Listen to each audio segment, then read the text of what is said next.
empty nest, to personal best. Let's fly, mom, fly. Hi, everyone, and welcome to another episode of Fly Mum Fly. Today, we're doing another Real Mothers of the Empty Nest. And I warmly welcome this beautiful lady sitting next to me is Cindy, and she is here today to share her empty nest story. Hello, Cindy. Hello, how are you? Good, good. Look, we've been chatting a little bit on Facebook, but this is the first time I've actually gotten the chance to have a conversation with you and dive deeper into your story. I want to thank you for jumping on board because I feel that with women sharing their stories, their triumphs and challenges with empty nesting and how they navigated their way through that, it will resonate with other mums. So I really appreciate you jumping on board. Yeah, of course. Thank you for having me. It's such a, personal journey for me. I mean, everybody's journey is personal, and it's near and dear to my heart because my family is so special to me. So, I think that's the thing. You've hit the nail on the head there because people will say, oh, do this and do that. And in time, you'll feel better. And yes, we do move forward in life, but for so many of us, that family unit is our heart. And we don't necessarily want that changed or altered. We want to keep that same heart full of love with us as much as possible. But reality states that we can't for most of us. The kids will leave our home, they'll fly off, and it's not unusual for them to fly far away. So tell me about your family unit and who's in it. so my husband Todd and I, we've been married 31 years and we raised 4 children. Our oldest is now 29. He's married to a wonderful young woman, and they have our first grandson. So that's very exciting. Our second oldest is 26, and our third is 25, and our youngest is 22.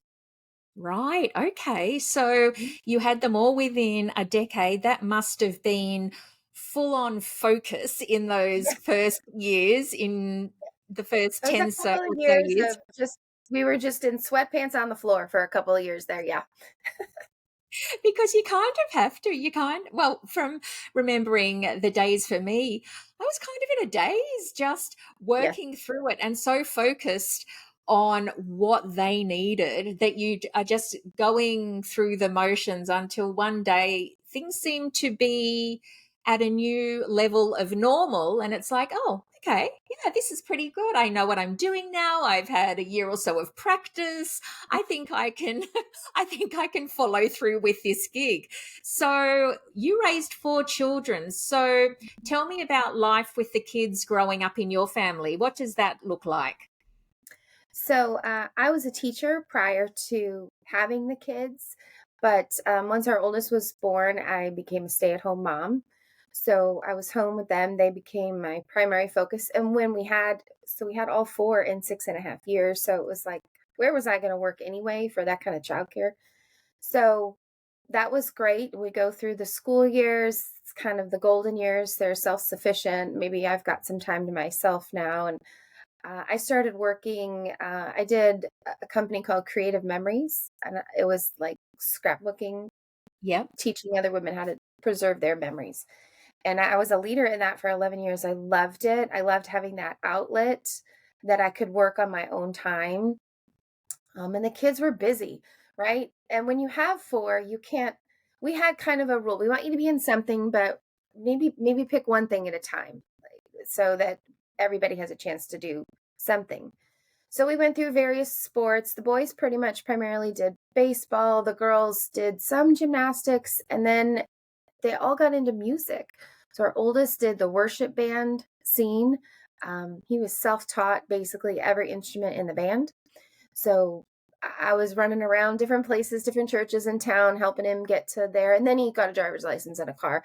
And so he was able to take care of that. And then the younger three did show choir. So we had 3 kids in show choir for 8 years during high school. And between the baseball families and then the show choir families. We just had this super tight knit unit, a community that we shared with the other families who were involved in that, and became friends for life with a lot of them still, even though we don't live there anymore.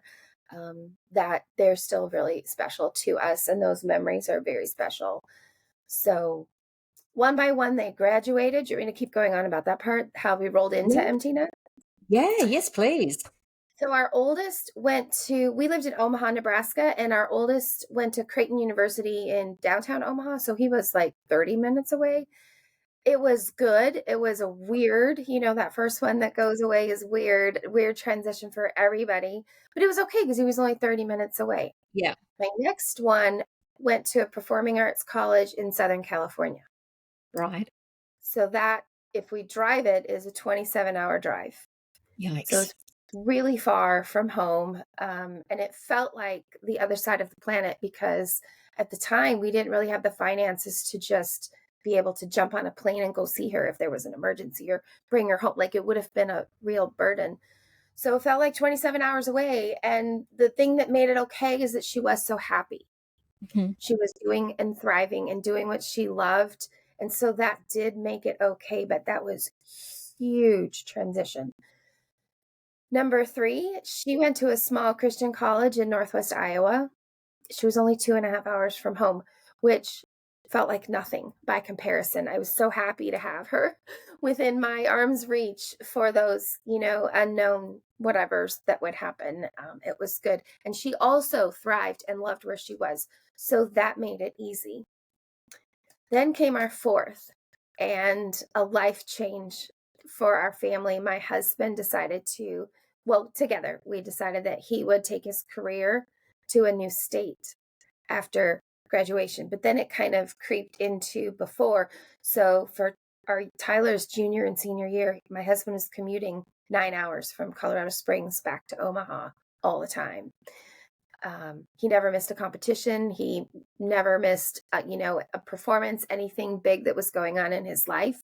He was able to be home for, but it cost us a lot of time and energy. Him especially. And then knowing that upon his graduation, we sold the house and I would be moving to Colorado. And so we sold their childhood home. We left where they had grown up and knew, but he also followed his sister to the Performing Arts College in Southern California. So Right. now we've got kids in 3 different places, and we were in a 4th place. And it was just that time, that summer, the year before and the summer and the year after was just wild. So, moving house and becoming an empty nester, they're two really big defining moments in life. And not only are your kids finding themselves in new places, you are as well. When your youngest left home and you had moved to Colorado, what was your emotional state at the time? Tell us about any grief or loss that surfaced for you. For sure. So it was a mix of joy that they were happy, but the grief was very real. It was heavy in my heart. My mom job felt like it was over. It's not really, but it felt like a very final chapter. And a chapter had closed, but Yeah. I'm still mom. Like, I didn't realize that would still be so needed. So that was kind of nice for that part. But the grief of the childhood ending was really deep and really Yeah. heavy. I was sad a lot. I had a lot to work through. Yeah. What sort of things did you find that you were experiencing? Because there are things that do pop up that seem quite normal for an empty nest mum. You did mention the loss of identity because your mum job had changed to remote parenting now. We're always going to be the mum, but we're now remote mum. There is loss of, as I said, loss of identity, loss of purpose. What on earth am I going to do now? You're a stay at home mum for so many years. Connection also is a big one. And you had just left that great group of people that you had been associated with the school choir and the band. So you've left your circle of friends. Describe what things really stood out for you during that time. I remember not not knowing the anxiety of not knowing what was next or Hmm. how the next chapter would feel or play out or who would even be in it with me Yeah. was kind of a lot. It was a lot to navigate. Uh, I'm pleased to report that uh, due to modern technology, we're able to stay in touch with people better and easier than ever. So I've kept a lot of my really good friends close on a daily contact kind of basis. So that was important. They helped me through, through that. And they were 1 year away from we all had kids that graduated 1 year earlier, but they all have younger kids. So like I kind of went through empty nest first, but Yep. they were supportive. And then the next one went through it, and then I helped her, and the others were supportive. And now the other one, there's three of us, and the other now we're all empty nesters, and so we've kind of been fun and helpful to walk through it together, but individually, if that makes sense. It does. And you are so lucky that you can help and support each other, Mhm. because a lot of women find that, well, my friends who still have kids at home, I feel they don't get me anymore and I feel like I'm alienated from them. I'm so glad, even at a distance, you were all sticking together. A question I would like to ask: did anyone ever prepare you for empty nesting, or did you have any inkling as to what it would be like when you were so busy raising your children? So I think we all kind of probably know somebody, but it is one of those things that you just don't exactly know what it's going to be like until it's you, right? Like you don't know what it's like to become a mother until it's you. You don't know what it's like till they leave until it's you. I had family members, aunts, and a few friends, of course, but you just have to focus on maybe the things that they did that were great and helpful for them, and then see if what of that can be helpful for you. And is that something you did? What did you choose to do to help yourself in this grief and loss? And what was taken from what you had seen other people do? So I 4 kids in 6 years. I always felt like, oh, but there's this other thing I wish I could do, or what about this? I always wish I had more time. So, and I'm also one who like braces for things. So I could see this coming. And one day I just opened up my phone and started a note. And it was just a brain dump over like 2 years of, I really wish I had time to binge this TV series. Write Yep. that in it. I really wish I had time to, watch this movie. I really wish I had time to learn this hobby. Or then I started, well, I already have this hobby. I have scrapbooking is my probably what I would say my main hobby is. And all of these things that I never had time to finish. Oh, I'm going to put that on here. And then there's this album I wanted to do. So I just started building this to-do list of things to look forward to. And I didn't let myself creep in and do any of it. It was a very special list for things to look forward to. I needed things to look forward to.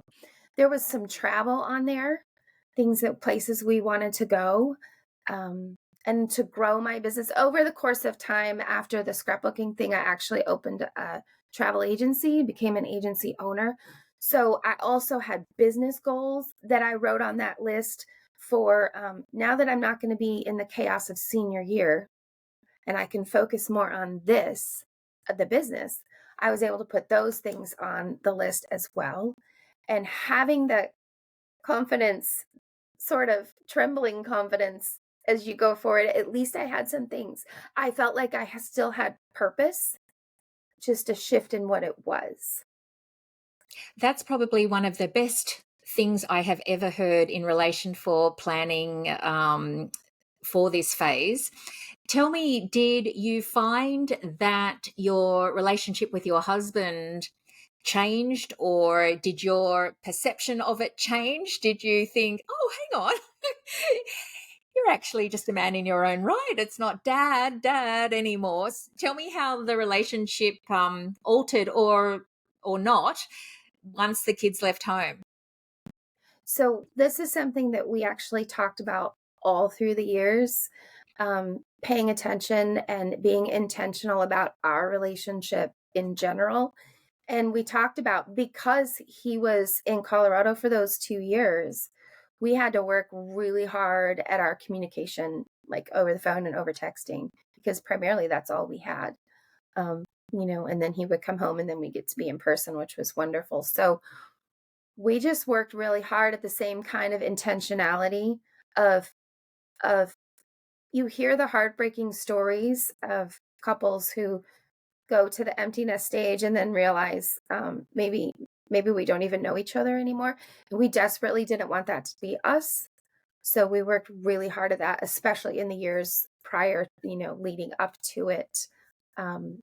So we just intentionally worked to stay close and stay friends and talk about stuff and do stuff and keep enjoying each other's company. You are a very smart woman. Have you discovered any new hobbies that you like to do with your husband? Uh yeah, so we have been taking some wine tasting classes here, and because we live in Richmond, Virginia now, and there's a Total Wines just about everywhere, I think, and they have these classes. And we've actually gotten to be friends with the lady that teaches our classes because she's so good. And it's like a 2-hour thing, and maybe we go every other month, but I'm telling you, it's really fun. And we don't know anything about wine. We are like the bottom of the learning curve for sure. But we're just having fun, and we go and we do that, and we hope to like incorporate that into some of our trips in the future as well. So maybe we'll know a little more before we go. So yeah, we found a few things like that. I really do like that for sure. Tell me about, you said you're now in travel. And was that something that you wrote on that list? I think you mentioned that you had written your business goals. How did travel come up? So my husband grew up going to Disney World as a family, and my family did not. We went to grandma's house for a vacation. So when we started our family, we got married, we started going to Disney every year, and people knew that about us. And so they would ask us, what should we do? And I would give them all the tips and all of the instructions and tell them where to stand and help them figure out where they'd like to stay. And everybody would say, you should figure out a way to make a living at this. And I'm like, yeah, that's a thing. And then one day I saw an ad to become a travel agent, and I clicked on it. And by the next day, I was somebody's agent. And that was 13 years ago. And I've had a couple of different variations on it. I worked in a brick and mortar just for like some regular hours while my youngest was in high school. And I learned everything about all inclusives, guided tours to Europe, cruising, things like that. And in 2018, I opened my own company. So we've been going for 5.5 years. I have 13 agents across the country. Everybody's got specialties. But I like opened it in 2018, but I didn't really expand until after he graduated in 2019. And then we started expanding, and then COVID hit and we were shut down for 18 months. But in that time, we used it to kind of grow and develop some agents on the team. And now we're off and running. So that's kind of how that happened. You really light up when you talk about what you're doing.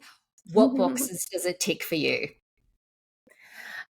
I'm just a map nerd, if that's a thing that you can think of. I really love geography, social studies, culture, history, all of that are my favorite. They were my favorite subjects in school.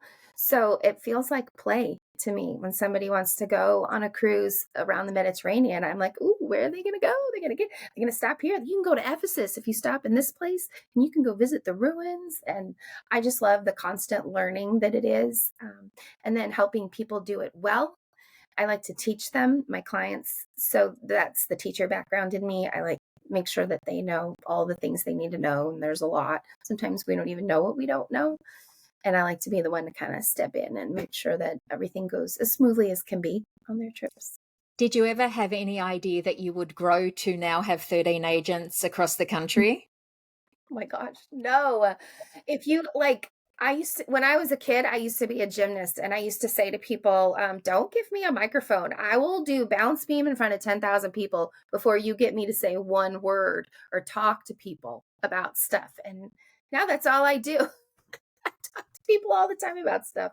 So no, it's crazy that my whole path has been this kind of wild journey that evolves, and I think that's true of my generation a lot. Like we start in one thing, and then it kind of goes like this, and um, here we are finding our groove right now. So you've made a really good point that geography, maps, and traveling was just something that you had a passion for, and you were able to make a choice to look into that as a job or a career. What would you say to other women who are thinking about something that they enjoy, that they'd like to take further, but they're not wondering, they're not, sorry, aware of where do they go from here? What do they investigate? Do they have to take a class? Do they have to do a course? It's all too scary. Will I fail? What would you say to women in that position who have the thought in their mind, but something's holding them back? Yeah, there's a great quote that I'm going to fumble. It's something about you always win, or it's something about failing and winning if you never try. Like you never fail at the things you never try. You never win at the Yes, things you I never. understand what you mean. Whatever Absolutely. that, whatever that great quote is I try to live by that. Give it a shot. Social media is a great, whatever your passion is, social media is a great place to kind of scroll through and find build your own algorithm around it and find experts and people who might be teachers in that, and see if there might be a mentor in that vein of whatever it is. And you can learn a lot for free on social media, and then like finding somebody trustworthy to actually step out into it with them would be that's what I did. That's what my team members do with me. They find me, and then we step out together. Fantastic. So you said you're now in Virginia. Where are the Yes. kids located these days? So Trevor, Ariel, and baby Bennett they moved back to Omaha. Yeah. Taylor she's a cast member at Walt Disney World. She's actually a performer. She's friends with a famous mousy guy on top of a mountain. She does the show with the fire Wow. fingers. Hollywood Studios, it's called Phantasmic. So if anybody knows what that is, So she's friends sorry, with is this in Los Angeles or did you say Disney World or Disneyland? She's in Florida. Fantastic. I was only there last year. I wish I had known. Yep, she's there. And then Tara and her husband Caleb, they live in Des Moines. Yep. And then our youngest Tyler is also a cast member in Florida at Walt Disney World, and he's a monorail pilot. Your husband must be so proud, and the kids' grandparents, because you said your husband went to Disney for family holidays growing up. They just Yeah. must be beside themselves that the kids are involved in this. It's absolutely wild. They work in places that are in our scrapbooks, like all the way to when they were born. Like, how is this? How There's a famous picture of Taylor in the audience at Phantasmic, and she made friends with a little girl from Colombia when they were like 5, sitting next to each other waiting for the show. And I had told this whole cute story, but now she's in it. What? And Tyler was obsessed with the monorails. When he was not even 2 years old, we bought him the little remote control toy version, and like that was and now he drives it. So yeah, it's pretty wild. It's very fun, very Yeah. fun. And then our daughter Tara is a medical laboratory scientist. Do I even know exactly what that means? That would be me. It's like it sounds really fancy, but not exactly sure what she does. I know a bunch of things that she does do. It's very high tech and highfalutin, and we're equally proud of her. She's just doing amazing things up there in Iowa. I love that. So, how often do you all get together? Are you able to? So we're gonna go to see the Midwest kids for Thanksgiving. It'll be our Bennett's first birthday, and we're gonna see them. And then the Florida kids live near my husband's elderly parents, so we kind of have and they're half the distance. So we see them a little bit more. We go take care of the parents and see those kids, a little bit more frequently. But Fantastic. And I it's wanted good. to ask, because you mentioned faith before, how has your faith helped you through the empty nesting phase? So God has just really placed people in our lives that support us and encourage us. He sends the right song on the radio.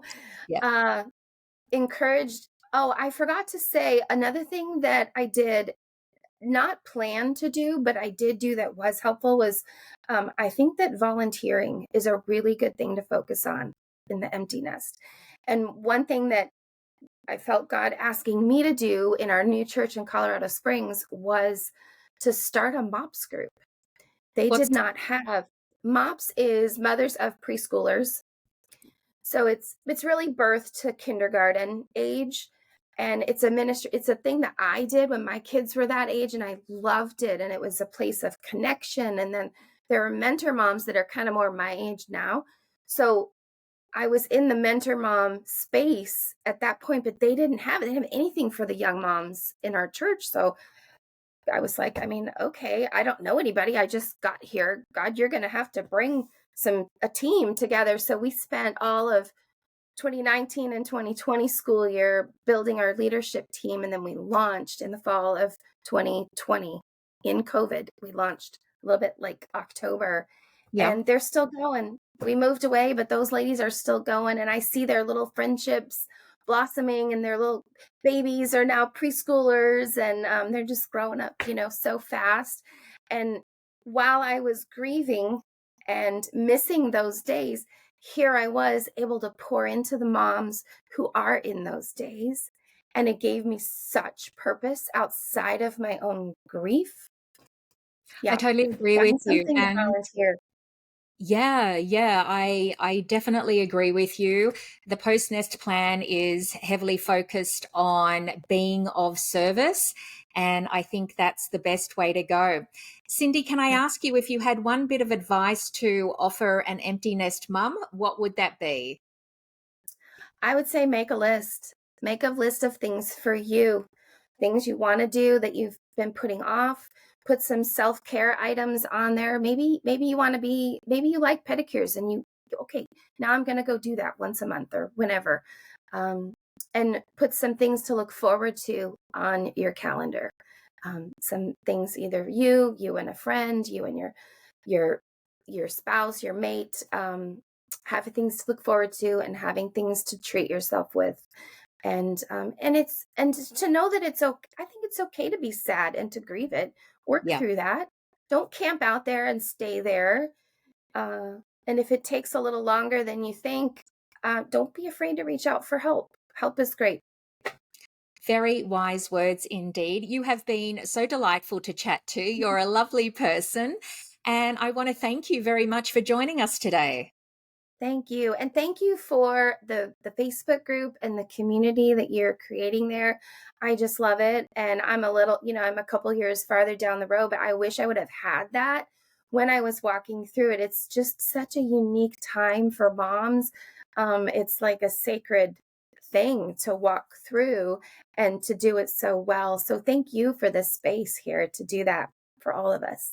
Oh, look, I knew I had to help myself through it, and I do better if I take other women along for the ride. So it's my mission to make sure no empty nest mamas left behind. And you're right, we feel so isolated initially because there is so much grief, but to know that there is a community where you can have belonging and connection and find possibly some purpose, that's really what I want to create. So thank you very much. And to all our listeners, I want to thank you for joining us again, and we'll see you next time on Fly Mum Fly. From empty nest to personal best, let's fly, mom, fly.